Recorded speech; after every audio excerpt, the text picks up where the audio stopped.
tuned to Planet Vero Radio. I am Cindy Schwartz, and this is the Patient Partners Show. We are broadcast on 101.7 FM Real Radio WCZR, and then we're podcast on Spreaker as well. Jeannie Roller and I are going to talk today. Jeannie, I don't want to say the word kickbacks in the medical industry, but that's what the topic is. About different procedures, different apparatus that you have read about where the doctors, whoever it is, are getting what? Kickbacks? I mean, I don't want to hear this.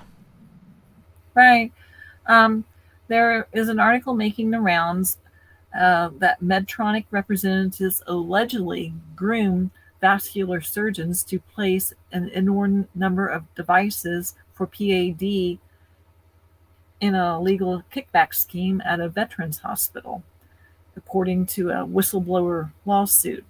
Now, this is pretty serious stuff because, I mean, once you have these things placed in you, they do not come out. You mean the stents. So what are we talking about that? The stents. Okay, so this is about heart surgery, vascular surgery? Is that what? Well, this is when you have circulation problems in your legs, usually. Okay. And that's vascular surgeons do this. Heart stents, cardiologists, of course, do that.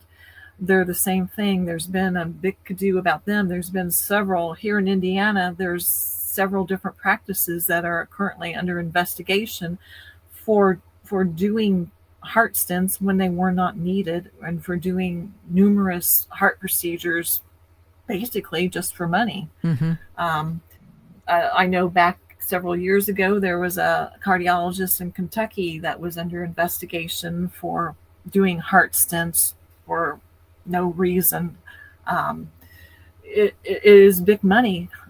Anything with stents is like $1 million procedure. Really? It's just big money. And the thing about heart stents that people, or maybe even, I don't know the other stents, but heart stents, people don't understand is they do not stop you from having a heart attack. And people think, oh, I have a heart stent, no more heart attack risk. That's not true. A lot of times on your informed consent, you don't get told that they do not stop heart attacks. In fact, you may be at risk for another heart attack because at the place of the beginning of the stent is where plaque and cholesterol is going to gather.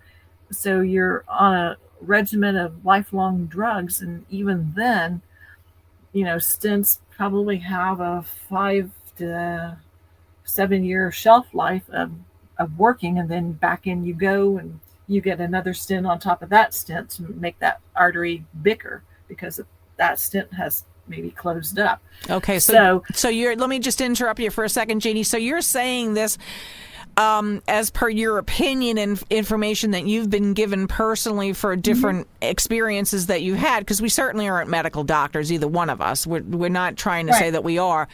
But my experience with it, just to interject this, is people telling me that have had stents and the stents have gone, not the way they were supposed to go. And the people are saying, friends of mine up in New England are saying, I should have just went for the bypass surgery to begin with. I don't know why they wasted the time to put stents in me. And at the time, I mean, I was still completely naive and trusting of the medical, and I'm like, I have no opinion one way or the other. I would just listen to the doctor kind of thing. So you're saying even in your experience that didn't happen. I mean, you're still on the medications, you're still doing other stuff, and it's not a guarantee that you're never going to have a heart attack. No. Yeah. No, wow. No. I mean, I've seen people that have had 20 stents put in them. Oh, wow. Or more. I've read about that. I mean, it is just an ongoing medical gravy train, basically. And, you may or may not work up to having the open heart surgery. It just depends, because I have read that if you have a heart attack with a stent, that heart attack a lot of times is a fatal heart attack too. So there's that. But, stents are not the only thing I've read about that is problematic. They're doing procedures such as some hip replacement, knee replacement, back surgeries. These are also on the list of procedures that patients need to be absolutely certain that they need before they have them, because there is a list of procedures that there may be a lot of fraud in. So patients need to be aware. Yeah. Well, yeah, and here's the tough call again. I mean, how many times have we said it? If you don't get the information, how do you make the decision?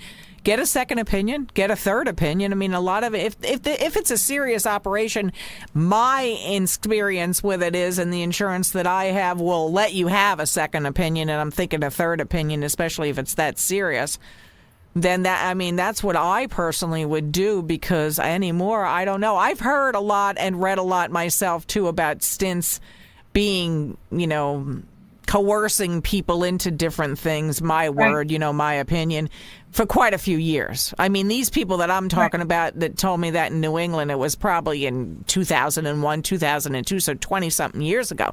This has been going on for a while. I mean, and from what I've heard of different instances, yeah, it happens too. I mean, with robotic procedures and, other, I mean, they got to pay for the machines, and, I get that. And a lot of the stuff is a much better operation, but wow, it's a tough call for patients. It really is. And it's a tough call for the medical community.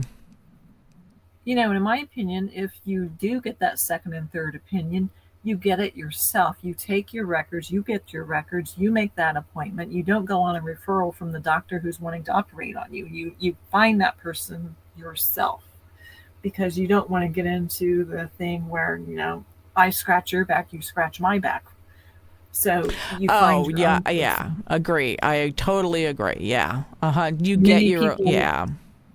You find your own doctor. You do. It takes a lot of legwork. I mean, we're not saying that this is easy. I mean, and some people aren't up to it. I get that. If you're the actual patient and you're in pain and you don't feel good and you're sick and you're this and you're that, I get it. I mean, this is tough to do. It really is. And it is just, it just wears you down that you have to do something like this. And a lot of people don't. I mean, who knows? Who knows what the right thing is? And truthfully, Cindy, before what happened to my husband happened, he had trust in doctors. He didn't really have any reason not to trust them. And, he learned his lesson. It's not an easy lesson to learn, because it changes your whole attitude from going forward about the medical community. So I don't want anyone to have to learn the lesson that he learned. Well, no, not to learn a lesson the hard way. And you know what?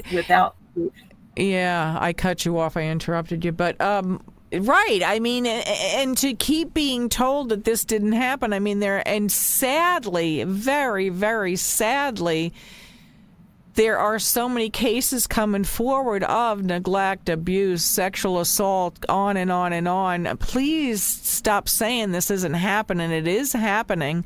And that's what we're trying to say, to get some kind of intervention to stop this. How do we do that? It is happening. We are seeing it happen. We're interviewing people that's saying, this is what happened to me. We're not trying to second guess the community. I mean, I certainly have better things to do with my time than sit around thinking things up that didn't happen. I don't know about you, Jeannie, but I do. I mean, I do. Goodness, I wish it would have never happened to me, but that's why I have to talk out about it, because I saw it and I couldn't believe it. I was shocked. Right, and education is your best defense. If you go in with your eyes open, then you have a better chance of not being a victim. Yeah. And we're not saying that people are doing this, a lot of people doing it certainly deliberately. But then some of the things you see, you wonder, are they doing it? Because we've read those stories, too. We've talked about them, that there are some people, you're going to have that. I mean, it's no perfect world, right? I mean, I don't want to get on the soapbox. I guess I already am. But, yeah, I mean, do your due diligence. I mean, if you do look it up on Google anymore, sometimes I do that still myself. I don't tell anybody that's where I got the information from. I just say a friend of mine had so-and-so, but that's just a little inside information from me. Anyway, you've been listening to Planet Vero Radio. Please stay tuned.